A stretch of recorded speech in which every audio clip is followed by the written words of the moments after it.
Hello. In this video, we are going to learn about complex numbers. So first, what are complex numbers? Well, complex numbers relate to quadratic functions, but not all quadratic functions have real solutions. Some quadratic functions have imaginary solutions. Imaginary numbers result from taking the square root of a negative number, specifically the square root of -1, and we represent imaginary numbers with the letter I. Anytime you see an I, you know that it represents the square root of -1. Complex numbers are written in the form of A plus or minus BI. So A is the real part, and BI is the imaginary part. So let's look at some imaginary numbers. Example 1, we're going to use the definition of imaginary numbers to simplify the following. So here we have the square root of -3. We can take the square root of -3 and simplify it to the square root of -1 times 3. So the square root of -1 times the square root of 3. And we know that an I is the square root of -1. So since I see the square root of -1, I can replace it with an I and then bring down our square root of 3. I can do the same thing with the square root of -9. I can split it into -1 times 9. The square root of -1 times the square root of 9. Now we know that the square root of 9 is 3, and the square root of -1 is I. So the I goes behind the 3 just like an X would go behind the 3. Let's look at C. 4 plus the square root of -4. -4 can split into -1 times 4, which is the square root of -1 times the square root of 4, which is 2I. Now we need to bring down our 4 plus. However, there's nothing else I can do because 4 is a real part and 2I is an imaginary part. I cannot combine a real number with an imaginary number. So here is our real, and here is our imaginary.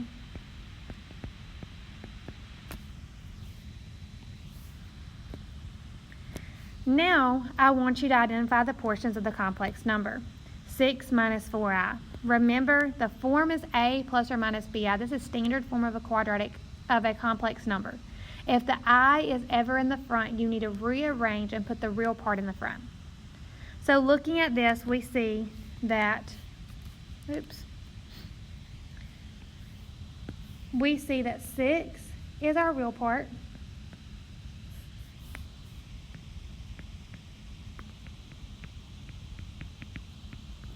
And -4I is our imaginary part.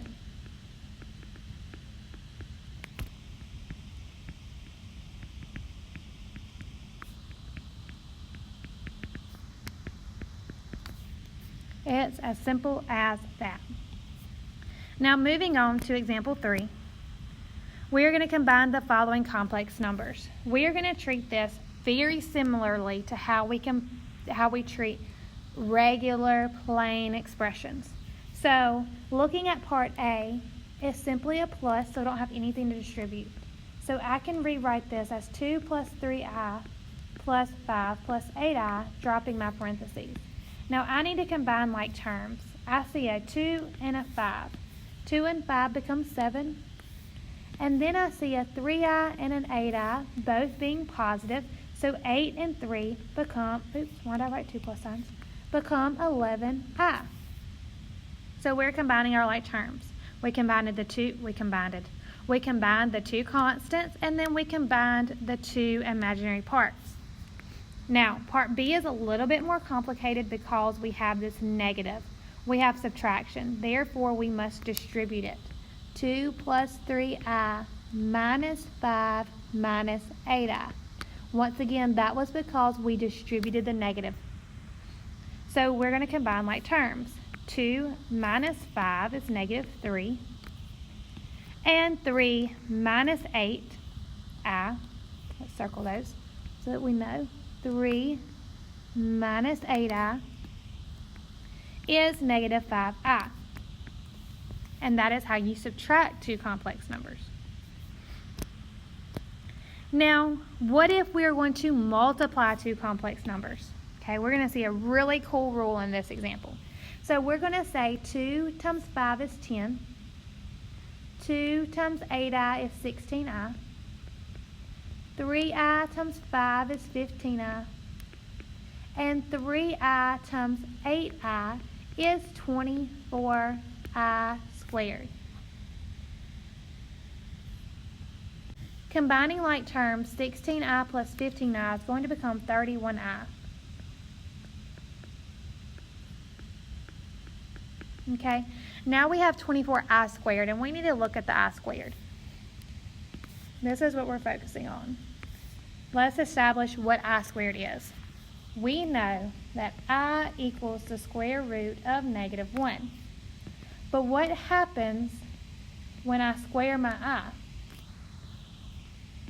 The squared and square root are inverse functions. Therefore, I squared equals negative 1. Since I know I squared equals negative 1, I can substitute. So 10 plus 13i plus 24, and instead of I squared, I'm going to put a negative 1 there. Therefore, I have 10 plus 13i minus 24, and 10 minus 24 is a negative 14 plus 13i. That is how we multiply together two complex numbers. Now let's look at a thing called conjugates. Conjugates allow us to work to manipulate complex numbers. So if we have the complex number 3i plus 4, I don't know why I wrote it like that. It should have been 4 plus 3i. Sorry about that. Let's just go ahead and rewrite it.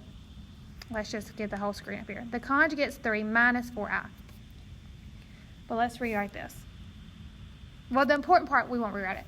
The important part of conjugates is that your operation changes. Nothing else, simply your operation. That is what changes. Okay, you don't change the sign of everything, you simply change the operation. If it's a plus, you change it to a minus.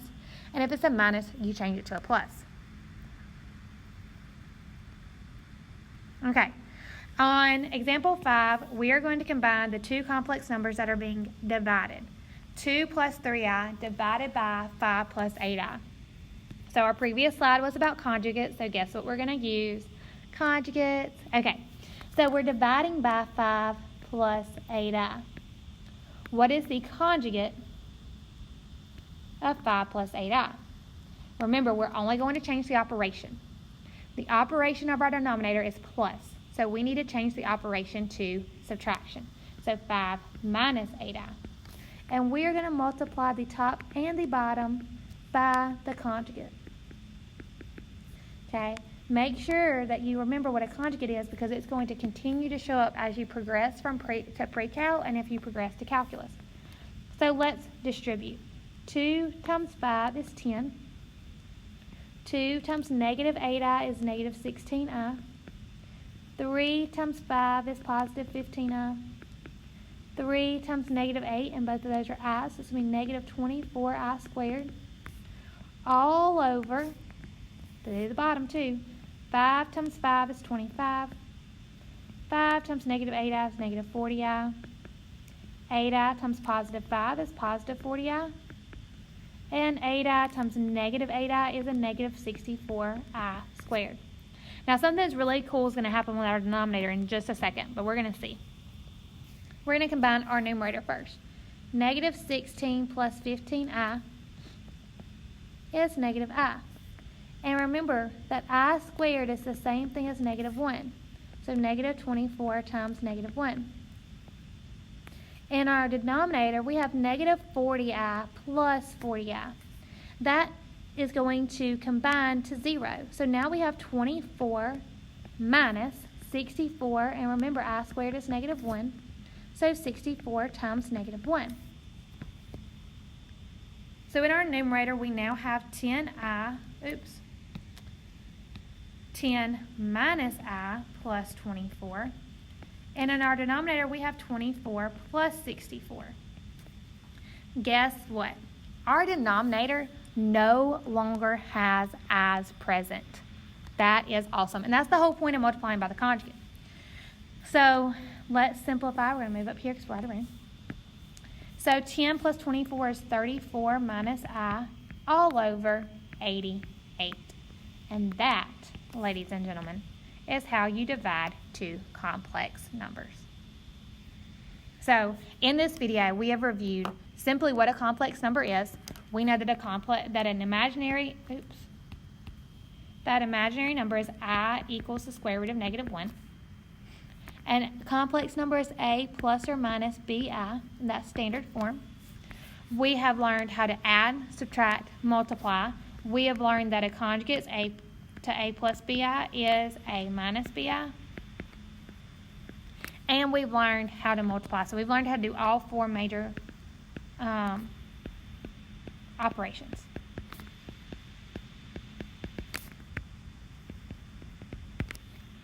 So hopefully this video helped you understand, or at least helped you learn how to work with complex numbers. And we're going to learn more about complex numbers as we proceed through our quadratic functions unit.